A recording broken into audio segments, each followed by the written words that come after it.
I'm going to try really hard not to either take one of these Skittles that's just right here or step on the Bible that is someone laid down right there.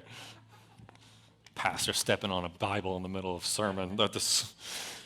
Yep, that's one way to lose your job. Hey, thank you guys so much for being here.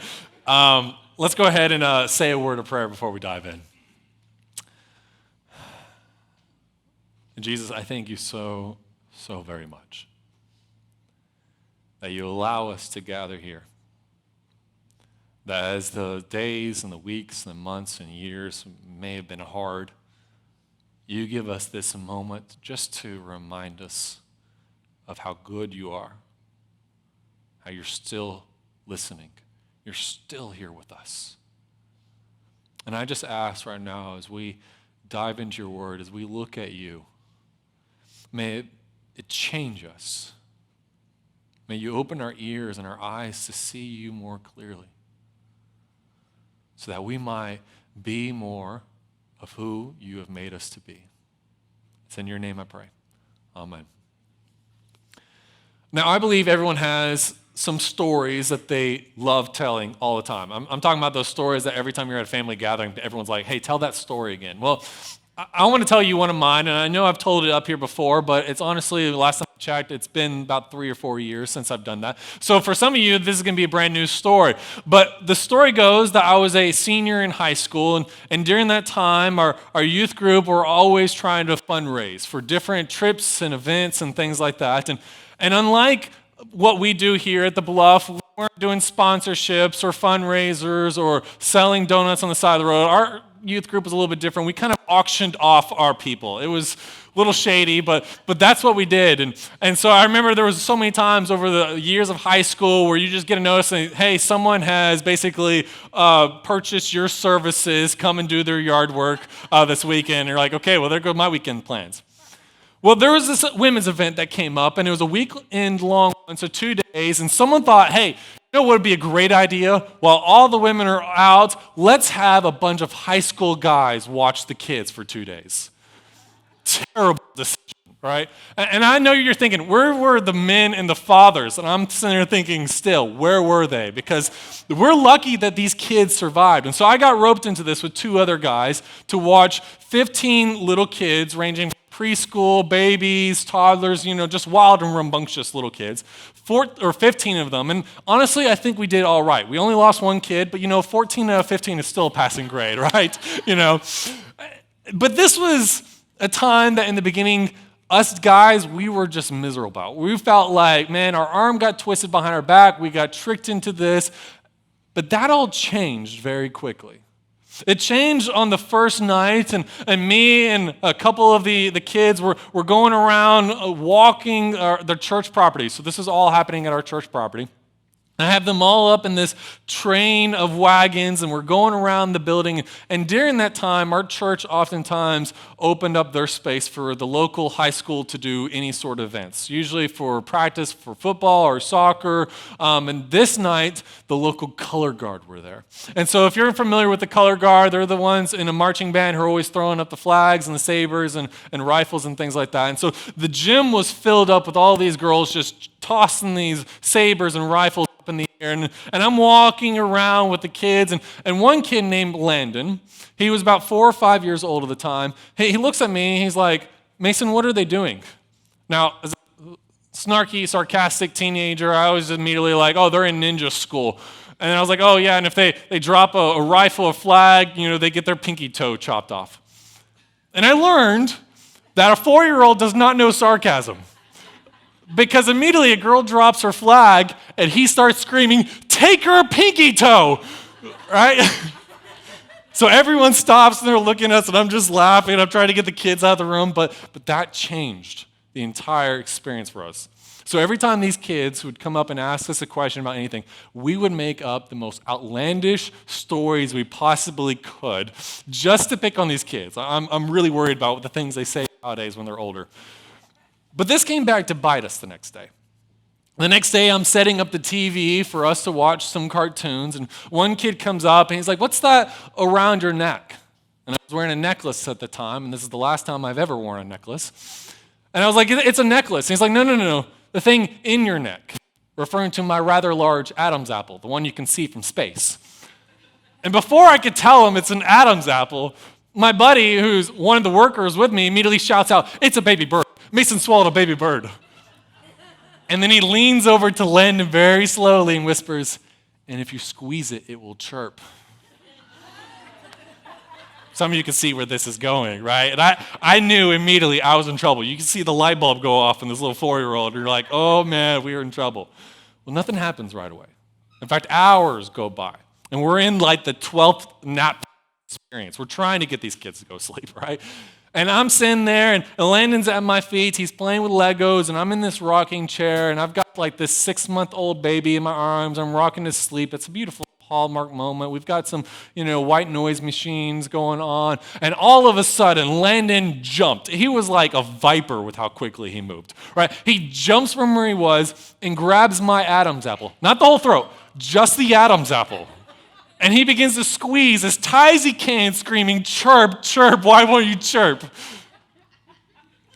You ever have those moments where you're sitting there thinking, what I do next is going to define who I am for a very long time? That's how it was in this moment. I was like, okay, I could either drop the baby and punch the 4-year-old, which would be terrible, or I could be the guy who goes down in history who was strangled to death by a 4-year-old who thought he had swallowed a bird. And I'm sitting there trying to contemplate what's going on. I hear laughter from my friends because they're not coming to the rescue. I mean, they're teenage guys. They're too busy laughing about this. And I'm sitting there, and everything's getting really dark. All right, I'm struggling to see, and I'm like, I got to make a decision on what I'm going to do. So I chose a third option. And as a grown man being strangled by a 4-year-old, I started to chirp like a baby bird. Yeah, laugh it up, Christians, right?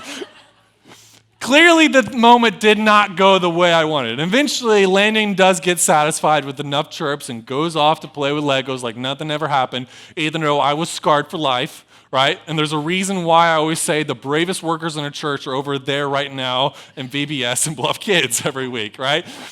But that moment did not go the way I wanted to go. That day did not go. There were some literal twists and turns taking place that day. But if you think about it, we've all experienced that. Maybe not being strangled by a 4-year-old, but those moments where your day is just forever changed. Where you have gone through something, you're like, I could not have planned for this. I have no control over this anymore. Maybe for some of you, you're like, Mason, that is like my week or my month or even my year where I feel like I don't have control. Because it feels like your life is just twisting, turning out of whack, and you're just like, I'm just trying to hold on for dear life because I'm in a state right now, Mason, where I feel like I don't have control. And if you think about it, we've all experienced these moments. We've all experienced these moments where you just feel so incredibly powerless and you stop to think, man, do I have control over anything? Right now, our kids are back there in VBS in a series called Twists and Turns, where they're talking about this very concept. They're looking at one particular verse all month long from a guy named David. You might know David from David and Goliath. Right? And David had a life full of twists and turns. Of those moments where he felt like, God, I have no control, no power, no say in what's going on in my life right now. But he would stop and he said these incredibly powerful words that all week or all month our kids have been studying. And I want to go ahead and read them for us. It comes from the book of Psalm, chapter 25, verse 4, and it says this, "Make me to know your ways, O Yahweh, teach me your paths." Here was David, a man who felt like in his life he had no real control. And if you read David's story in the ancient texts of 1st and 2nd Samuel and 1st and 2nd Kings, you'd recognize he's just hanging on for dear life. That's the kind of life he has. And it wasn't just him, but it was also his son. Because the next generation was a guy named Solomon, David's son, who also experienced a life of constant twists and turns. Those moments where he felt like, I have no real control over my life and the way it feels like it's going right now. But he stopped and he said these wise words that have stood the test of time. It's recorded to us in Proverbs chapter 14, where he says this. He says, the wisdom of the prudent is to discern his way, but the folly of fools is deceiving. Now, we hear this phrase, discern his way, and here's what we naturally think. Come up with your 5-year plan. And that's not a bad thing. It's actually a good thing. If you stop and you're like, here's the goals and dreams I want to achieve in 5 years. But Solomon was a man who understood that he would plan all of his life out, and it would still go differently than how he wanted it to go. And what he's referring to in discern your ways is not plan out your 5-year goal and agenda of the things you want to achieve, but think about who do you want to be in 5 years. Have you ever stopped to think about that? Man, we are in such a culture where it's all about planning out your future, but have you ever stopped to consider who are you going to be in 5 years? What kind of man or woman? What kind of impact do you want to have? What kind of character do you want to have? So here's the real question that we need to be asking when we think about our future. When we think about how life sometimes has twists and turns and things that feel out of control, what can we control? Well, we can control who we are. And so the question we need to be asking is, man, are we on God's path to becoming who God wants us to be when the twists and turns come up? Well, history has a lot of people who had these dramatic changes in who they are, who developed a character that was so life-giving that it left seeds of blessing upon others around them because of the decisions that they made. One individual was a guy named the Apostle Peter. You might also know him just as regular Peter or know him as one of the disciples of Jesus, but he's a guy we want to look at this morning to show you that maybe you can change into someone with the kind of impact that Peter had. Because when Peter first shows up in history, he is not a good man. He's arrogant, he's foolhardy, he's brash, he's aggressive, and you can't blame him if you think about the culture he's living in. Let me paint you a picture of what's going on about 2,000 years ago. You see, there's this empire known as the Roman Empire that conquered the world. And if you weren't a Roman citizen, if you weren't on their team, you were a slave. And there's this tiny minority group in history known as the Jews. They're also known as the Israelites.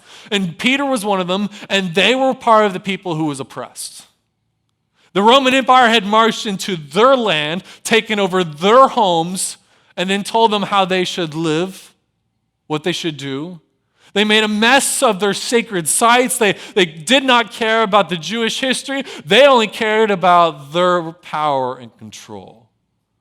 And here is Peter. He's growing up in this, and they have this story. Man, they're the people who are constantly beaten, constantly abused, constantly oppressed. But they have this story that one day, God would send a Messiah, also known as the Christ, who would come. He would rescue the Jewish people. He would rescue his own people, God's people, and establish a kingdom that would never end. And so Peter's one of these who's hoping and praying for that. But in the midst of this situation he's in, it doesn't look like that's happening. And a man who grows up in like that, constantly being abused, man, you grow to be hard. You grow to be arrogant. This is not a good man when he first appears in the story. He's the kind of man that you look at and you're like, nothing good is ever going to come of Peter. He's never going to amount to anything. He is a lost cause. That was Peter's story. Everyone knew it. And then all of a sudden, this guy named Jesus shows up. And he's gaining a lot of popularity, and people are really interested and excited in him. But he goes straight to Peter, and he's like, Peter, I want you to be my right-hand man. I'm going to build something new. We're going to start a revolution that's going to forever change humanity, and I want you to be a part of it. And so Peter hops on board. He's the right-hand man. If you read the story, you almost think that Jesus chose him to be a bodyguard or something like that because of how aggressive Peter's character originally was. But years go by of Peter following Jesus.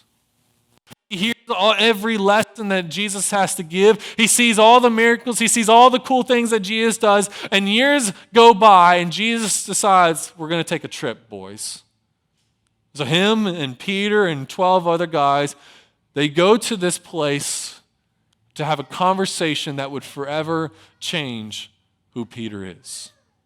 It's recorded for us in Mark chapter 8 if you want to follow along in your own Bible and read it for you. It starts in verse 27. It goes like this. And Jesus went on with his disciples to the villages of Caesarea Philippi. Now, location is important to any story. For instance, Brent, I know you're a swimmer, and if, say, both me and Brent sat up here and we're like, hey, we each swam 15 laps, all right, you're probably looking at him, you're like, he probably swam in an Olympic-sized pool, and Mason, you probably swam in a kiddie pool.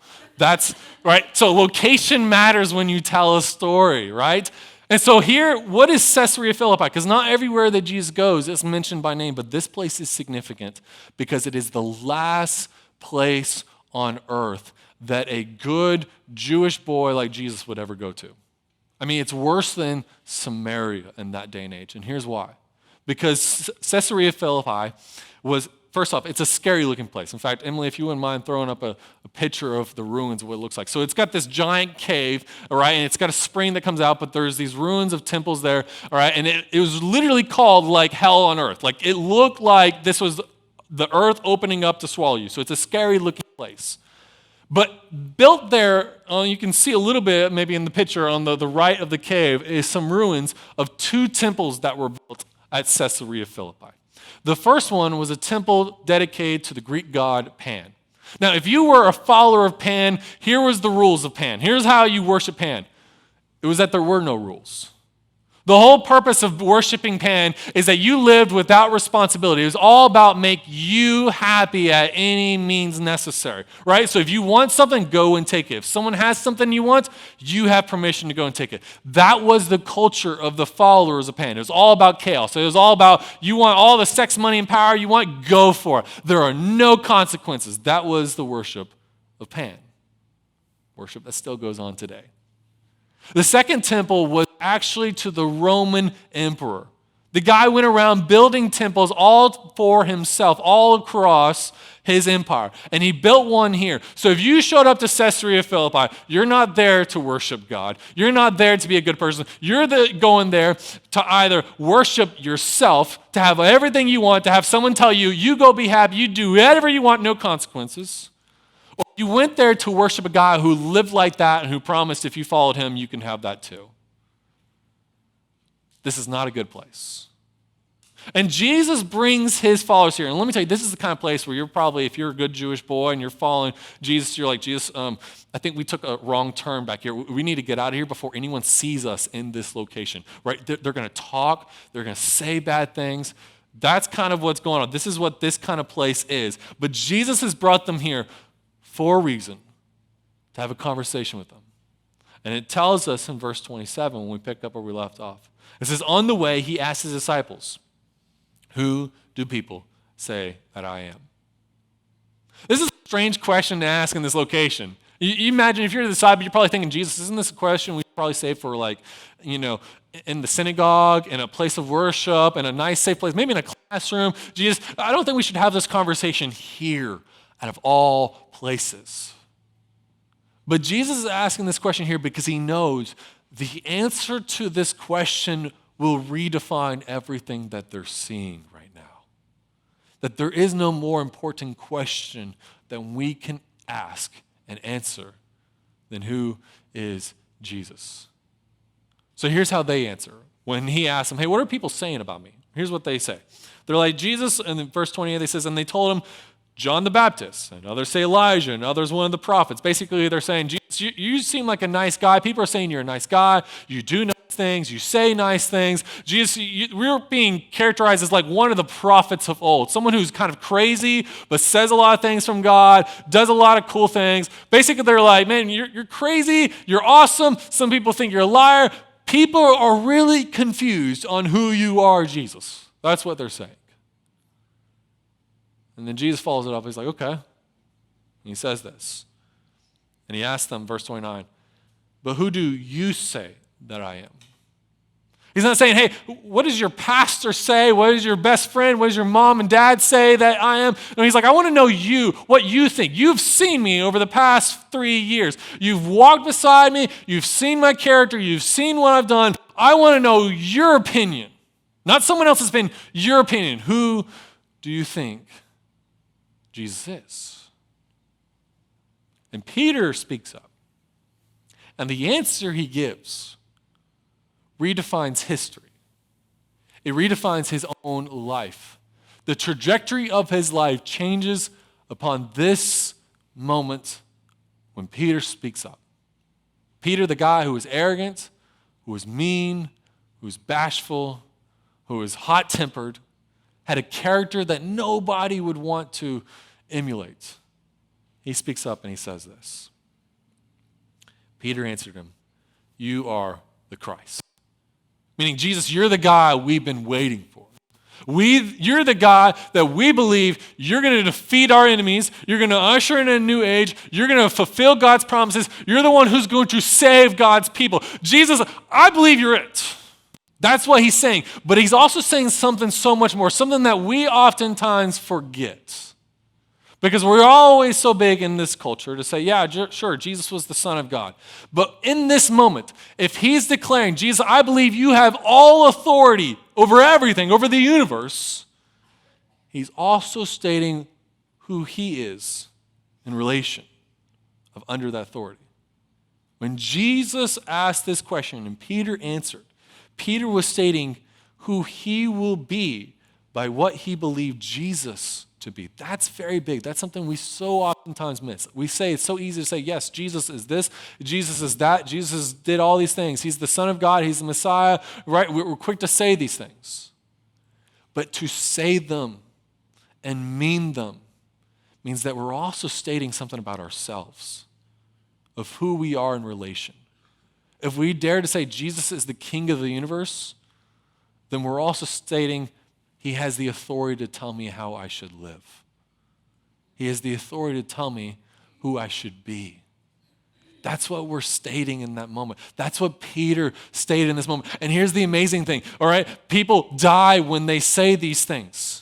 There were multiple people in that day and age who were going around trying to say, I'm the Messiah, and Rome came in and killed them and all the followers. So here's this moment when Peter's saying this, and you think if you're Jesus, you're probably like, I don't want anyone to know this. Please don't, you're wrong, Peter. That's way too much honor. You're going to put a death sentence on me, but that's not what Jesus does.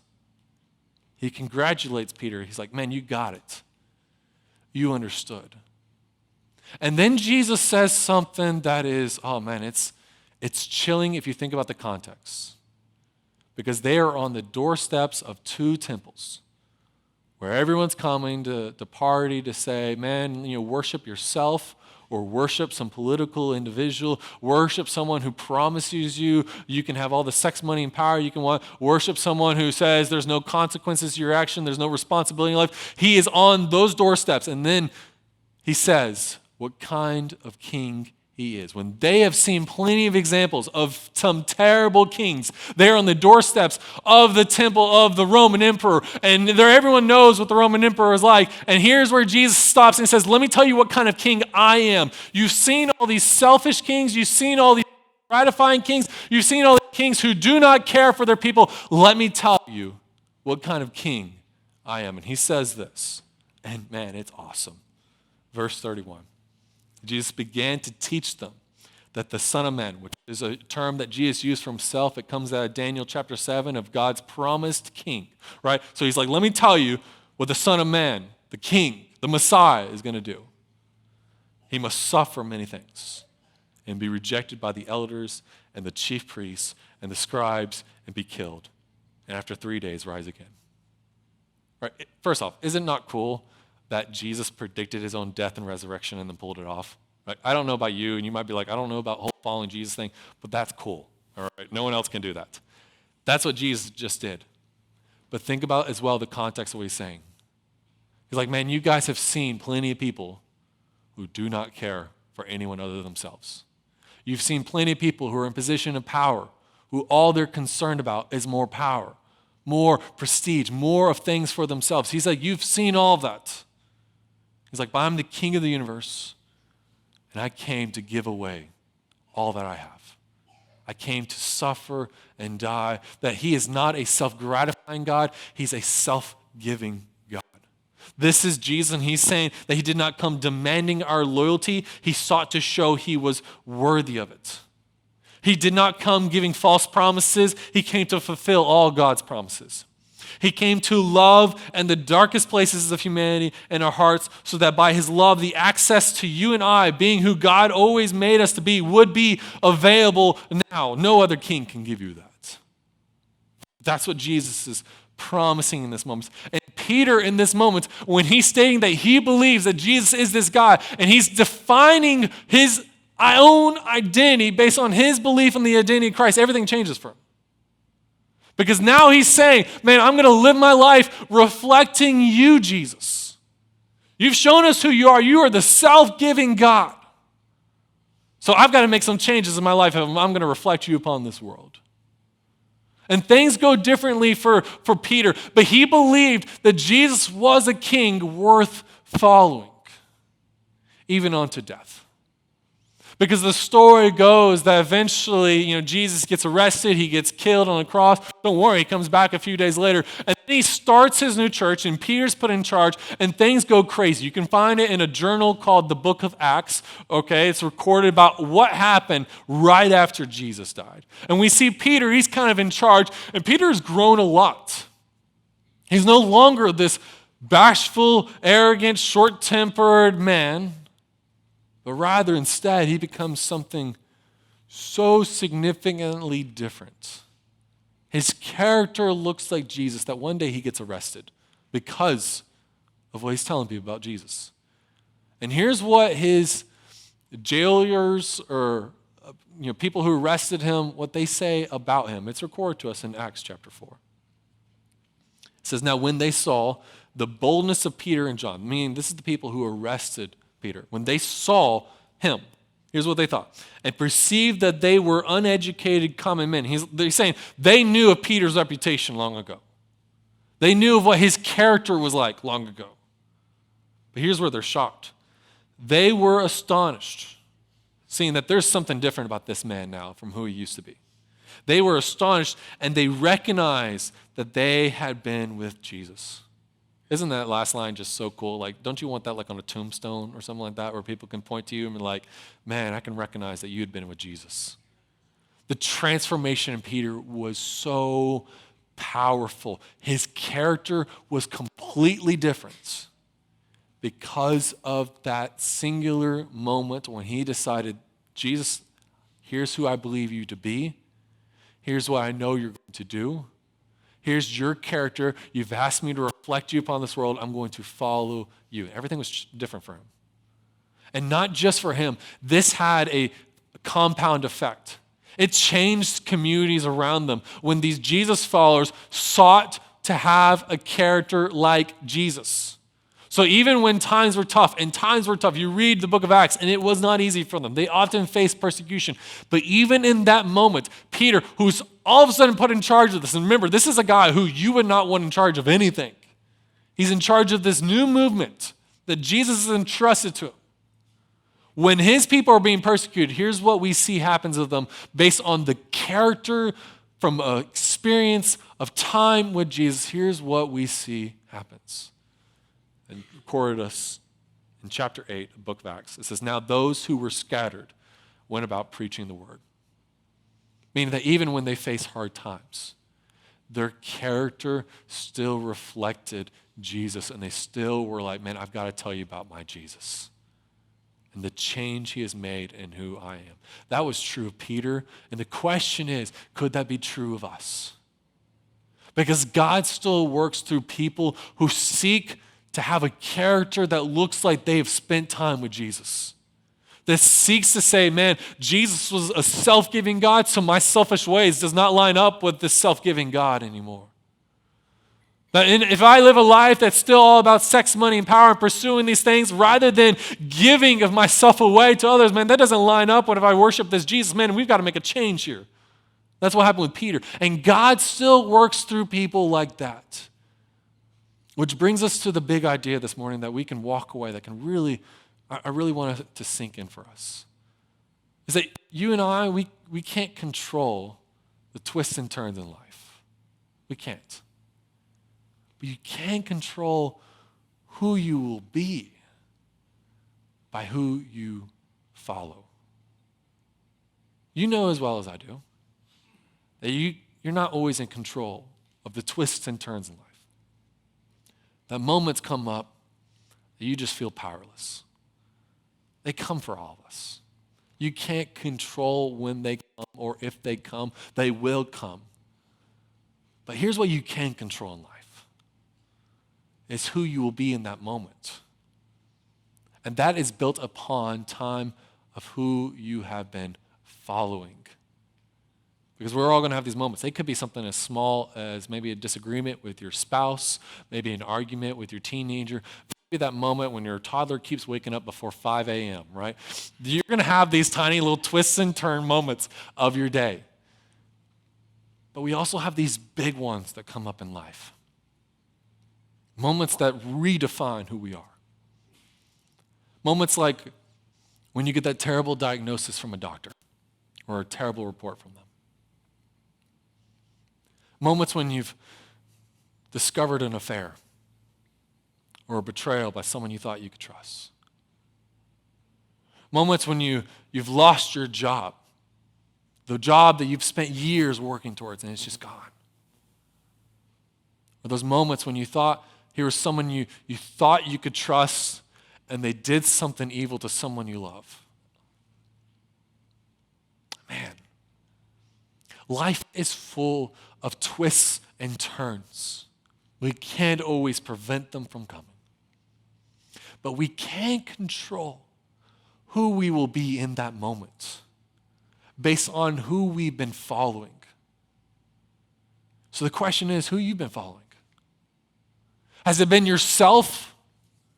Has it been to make you happy at all means, without any consequences? That life is about you? Has it been to follow some other leader who's given you false promises? Is it to follow someone who says, man, if you just give me this, then I'll give you that? Or has it been built by following the one who gave you everything? Who gave you the very breath you breathe right now? Who laid down his last breath for you when you didn't deserve it? But he chose to do that because he loves you and he wanted you to be a part of his family and to remake you into who you're always meant to be. Is it he that you're following? That's the question you've got to answer for yourself. But here's the thing. The answer will be revealed the next time you experience a twist and turn in your life. Because what happens here, you can come here all you want. And you can say the right things. The true test of your character is going to be based upon who you've been following and when it's going to be revealed in that moment. So today, are you working on becoming who God wants you to be so that the next twist and turn that comes up in your life, you will use it to reflect Jesus and to share his love like Peter did? So that people will look at you and be like, man, I know who you used to be, but now, man, I can recognize that you're someone who has been with Jesus. Won't you pray with me?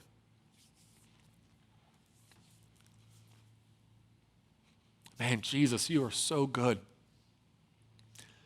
at the ways you take us and you transform us. You change who we are, Father. I know that's been true in my life. And it's not always easy. Sometimes you actually use the twists and turns to help mold us. But Father, I would just ask that the work that you're doing in us might be for your good. That when those painful moments of life come, that it might be seen clearly in us in that moment that, man, we've been someone who has spent time with Jesus so that we can face this in a way that shows, man, who we really are and who you've made us to be. But Father, I know that there are probably those in this room who don't have a relationship with you to begin with. And so when the twists and turns in their life come up, man, they're not going to reflect you. But man, Father, I pray that in this moment that they're sitting there thinking, man, who could they possibly be? How could it be better for them and their families and their friendships and their life, the way it's going, if they were to follow you? Father, I pray just in this moment that you would just, in your Holy Spirit, speak to them. Show them a glimpse of the man and the woman that they could be, what you could do through them. If they were to be like Peter and say, Jesus, I believe in who you are, and I know who your identity is, and therefore I'm stating who am I in comparison to you, that I'm going to be your follower, that I'm going to try to reflect you in this world. Man, I pray that it's happening in souls in this room. Just as I pray that there are those in this room who maybe all their life they could say, man, I've always followed Jesus, but maybe this is a time when they're just encouraged to say, Jesus, you have been working in me and through me. And then I'm in this situation that's painful and it feels like I'm being torn apart, but I can take confidence that in this season that I am seeking, when I feel so out of control, what I am going to control is I am seeking you and I'm going to reflect you, man. Father, I pray that there are those in this room who are taking that seriously, just as you took us seriously, because you're so good. I thank you for who you are, Jesus. Amen.